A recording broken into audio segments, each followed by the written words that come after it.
De la jeune néerlandaise capable de dessiner des deux mains, jusqu'au pakistanais qui peut faire sortir ses yeux de ses orbites pendant plusieurs minutes, voici 10 choses que seulement 1% de gens savent faire. Chaque jour, vous buvez en moyenne entre 1,5 et 3 litres d'eau, et cette quantité satisfait à vos besoins journaliers d'hydratation.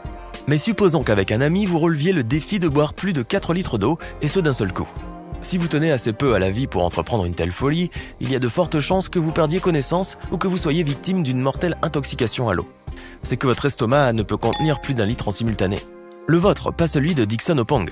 Car pour ce Ghanéen, l'ingestion massive d'eau ne cause pas vraiment de problème digestif. Il peut relever ce défi avec brio et même en faire un spectacle amusant. Cet homme à l'estomac phénoménal est capable d'ingurgiter 4,5 litres d'eau d'un seul coup en moins d'1 minute et demie, tout cela en dansant, en faisant tourner une bassine sur son doigt et en effectuant des pas qui amusent la galerie. Cette aptitude est physiologiquement incroyable, et la seule explication possible, c'est que l'estomac de Dixon Opong est d'une élasticité surhumaine. D'ailleurs, durant ce tour époustouflant joué lors d'une émission de divertissement, il relève sa chemise quelques instants et nous dévoile son ventre gorgé d'eau et enflé comme un ballon de baudruche. Si vous pensez que son talent se limite à cette absorption démesurée, sachez qu'il est aussi capable de régurgiter une partie de cette eau à la manière d'un arrosoir ou d'une fontaine. Cette vidéo vous plaît? Dans ce cas, n'oubliez pas de mettre un pouce bleu, de vous abonner à la chaîne et d'activer la cloche pour ne rien rater de nos prochaines publications. On poursuit. La langue, comme vous le savez, est un organe qui possède des fonctions multiples, principalement celles de l'alimentation et de la parole. Mais vous êtes-vous déjà demandé pourquoi certaines personnes parvenaient à faire bien plus de choses avec leur langue? À la rouler par exemple. On a longtemps cru que la capacité à rouler la langue était génétique avant qu'une étude portant sur des jumeaux monozygotes n'ait démenti cette théorie. Car oui, il y a eu des recherches très sérieuses sur l'aptitude à rouler la langue. En vérité, sur ce sujet, la génétique n'est pas le seul facteur déterminant. Il est plus probable que cette capacité, qui n'a aucune utilité pratique, soit explicable par la simple dextérité musculaire de la langue. De même que certains, n'ayant pas la langue souple, ne savent pas par exemple produire le R russe, de même d'autres n'arrivent pas à enrouler leur langue. Il est bien connu qu'il est presque impossible de se chatouiller soi-même. Ce n'est pas une chose bien regrettable, car il faut savoir que c'est intimement lié à l'évolution des espèces et à leurs capacités adaptatives. En effet, aussi curieux que cela puisse paraître, ne pas s'étouffer de rire en se chatouillant soi-même découle en réalité d'une raison vitale pour les organismes. Le cerveau interprète différemment le même stimulus selon qu'il est effectué par soi-même ou par un autre. Ainsi, recevoir un coup est plus douloureux que de se l'infliger, même si par ailleurs les deux coups sont d'une égale intensité.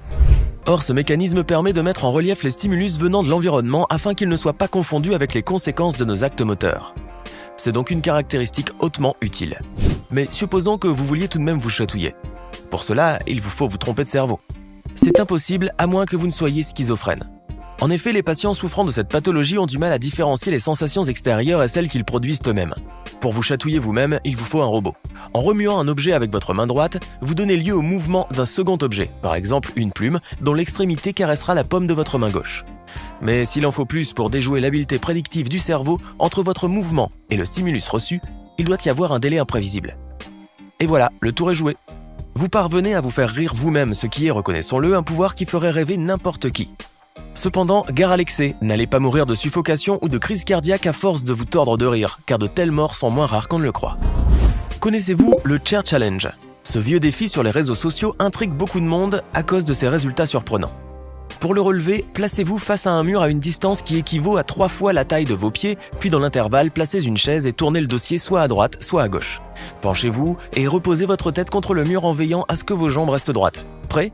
Soulevez la chaise en la rapprochant de votre torse, puis relevez-vous. Si c'est trop compliqué, la raison est toute simple, vous êtes un homme. Pour une femme, ça devrait être un jeu d'enfant. Vous êtes curieux de savoir pourquoi les hommes ne réussissent pas cet exercice? L'explication est strictement anatomique. Messieurs, sachez que votre centre de gravité est situé plus haut sur votre corps que celui des femmes, entre le nombril et le pubis. De plus, quand vous vous penchez, ce centre se déplace vers l'avant. En revanche, mesdames qui avez des hanches plus larges, des cuisses et des fesses plus massives à cause des graisses qui s'y entreposent plus naturellement, votre centre de gravité est plus bas. Il ne dépasse pas vos pieds quand vous vous penchez. Il vous est donc beaucoup plus facile de vous redresser. Adrienne Lewis a la langue bien pendue plus que n'importe qui. Cette jeune américaine originaire du Michigan possède une langue qui dépasse les 10 cm, un record absolu. Sa famille a remarqué cette particularité quand elle avait 10 ans, ce qui l'avait beaucoup surpris car cette hypertrophie est héréditaire et qu'elle se retrouve chez ses parents et ses grands-parents. Laissons de côté les blagueurs qui lui prédisent un brillant avenir de colleuse de timbres, dans le meilleur des cas, et admirons tout ce qu'elle est capable de faire avec un organe aussi grand. Sans effort, la langue d'Adrienne peut toucher son nez, son œil et son menton, et même son coude. Il va sans dire qu'une infime partie de la population est capable de faire de telles choses. Ahmed Khan est un adolescent pakistanais qui vise le Guinness des records, bien qu'il soit déjà reconnu dans le monde entier. Et ce talent bizarre et époustouflant qu'il possède, il l'a découvert par hasard durant son enfance en regardant le dessin animé Tom et Jerry. En voyant les yeux de Tom sortir de leur orbite après un coup de Jerry dans son dos, Ahmed a essayé de reproduire la réaction du chat et il y est parvenu. Cet enfant pakistanais était capable de faire sortir ses yeux hors de ses orbites aussi facilement que de les fermer. Aujourd'hui, il peut les maintenir dans cette position pendant plusieurs minutes sans endommager sa vision, et sans même en ressentir de la gêne. Ahmed Khan n'est jamais allé voir un ophtalmologiste. Depuis la découverte de ce don étrange, il s'amuse souvent à faire jaillir ses globes oculaires, et bien qu'il fasse fuir les enfants avec un tel tour, il est devenu très populaire dans son pays et est déterminé à entrer dans le livre Guinness des records. Pendant que l'on aborde les caractéristiques oculaires, en voici une autre extrêmement rare car elle ne touche que 0,5% de la population. Mais d'abord, parlons du strabisme qui, comme vous savez, est une pathologie des yeux qui affecte leur parallélisme. On nomme strabisme convergent les cas où l'œil est orienté vers l'intérieur et strabisme divergent ceux où il est tourné vers l'extérieur. Mais sur 100 personnes strabiques, environ 4 développent une affection congénitale nommée le syndrome de Duane. Les personnes atteintes de ce syndrome éprouvent des difficultés à déplacer un œil ou les deux yeux vers l'intérieur ou vers l'extérieur. Cependant, n'allez pas vous imaginer que ce mal vous permet de voir comme le cheval ce qui se passe autour de vous sans bouger votre tête. Cette habileté appartient à certaines espèces animales.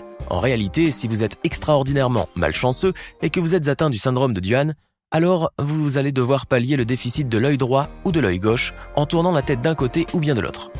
En effet, si les muscles de votre œil gauche sont déficients, alors vous tournerez votre tête vers la gauche, ce qui non seulement produira souvent des torticolis, mais modifiera complètement votre posture. Vous avez déjà probablement vu l'acteur Zachary Quinto jouer dans les fameux films de science-fiction Star Trek, qui relatent les aventures intergalactiques d'un vaisseau spatial. Zachary endosse le rôle de Spock, et l'une des spécificités les plus connues du personnage consiste dans ce mouvement de la main très reconnaissable, rendu populaire dès les années 60, qu'on nomme le salut vulcain. Mais l'acteur Zachary Quinto n'a jamais réussi à effectuer naturellement ce geste. Il avoue à sa grande honte. D'ailleurs, cela a beaucoup embêté les producteurs de cette saga au budget colossal et aux effets spéciaux impressionnants. Mais à sa décharge, Zachary Quinto est loin d'être le seul à ne pas réussir ce mouvement qui consiste à lier d'un côté l'annulaire et l'auriculaire et de l'autre l'index et le majeur, de telle manière à former un V avec sa main. Si votre main en est capable, ne vous réjouissez pas trop et essayez avec l'autre. Vous verrez que c'est beaucoup moins facile. Mais revenons à notre acteur. La seule solution qu'il se présentait à lui, c'était d'enduire ses doigts de colle puissante et instantanée, et il l'a fait. Ainsi, il a pu remplir convenablement son rôle sans se soucier de ses incoordinations musculaires. Dessiner de beaux portraits réalistes n'est pas une tâche aisée. En effet, c'est un art exigeant qui réclame un sens de l'observation très fin et un excellent tour de main. Il faut en outre plusieurs années de pratique pour enfin parvenir à tracer des dessins plus ou moins corrects. Tout au long de cet entraînement, les amateurs s'appliquent à rendre les mouvements de leurs mains plus adroits, plus précis et plus intuitifs. Toutefois, ces considérations ne s'appliquent pas vraiment à certaines catégories de personnes que l'on peut qualifier de surdouées. L'artiste néerlandaise Rayasena van Damme en fait partie. Elle n'est non seulement ambidextre, mais elle est capable de réaliser simultanément 2 dessins différents, chacun d'une main. D'abord mannequin et actrice à l'âge de 18 ans, Rayasena s'est fait ensuite remarquer pour son talent de dessinatrice. Plus tard, elle s'était aperçue qu'elle pouvait dessiner des 2 mains en même temps et n'a pas tardé à s'entraîner dans ce sens. Cette prouesse est trop prodigieuse pour qu'on puisse facilement y croire. Et beaucoup de gens s'imaginent en effet que c'est impossible. Pourtant, Rayasena possède bel et bien ce talent extraordinaire, presque absurde, qui lui vaut sa renommée. Et ce qui est pas moins étonnant, c'est qu'elle n'a pas vraiment eu de mal à le cultiver. C'est effectivement ce qu'on peut appeler un don naturel, où il entre surtout de la chance, car elle fait partie des 1% de personnes dans le monde à savoir aussi bien utiliser la main droite que la main gauche. Pour la plupart d'entre nous, il n'y a pas de grave inconvénient à ce que notre corps manque de flexibilité. Pour les personnes qui n'ont pas une vie de sportif, les seuls avantages d'une bonne élasticité musculaire, c'est de mieux se pencher pour nouer ses lacets et de sortir plus facilement d'une petite voiture. Mais il existe des personnes pour qui la souplesse physique procure des plaisirs très forts et qui ne sont motivées par aucun but pratique, à l'image de cette femme polonaise qui trouve son plaisir dans sa flexibilité corporelle. S'il est connu que les femmes ont par nature une anatomie plus souple que les hommes, surtout au niveau des hanches, il n'est pas moins vrai que pour gagner en flexibilité, il faut rudement s'exercer. C'est bien ce qu'a fait cette jeune Polonaise remarquablement svelte. Pour arriver à un tel degré de souplesse, et presque de grâce, elle a dû s'infliger bien des régimes contraignants et des séances interminables de méditation, d'étirement et de torsion. Le résultat est épatant, car il n'est pas donné à tout le monde de se glisser entre 2 barreaux aussi facilement. On arrive à la fin de cette vidéo, on espère qu'elle vous a amusé et éclairé sur les capacités insoupçonnées de certaines personnes. Parmi toutes celles dont on vient de parler, dites-nous laquelle vous a le plus impressionné et laquelle souhaiteriez-vous développer chez vous. Dites-le nous en commentaire.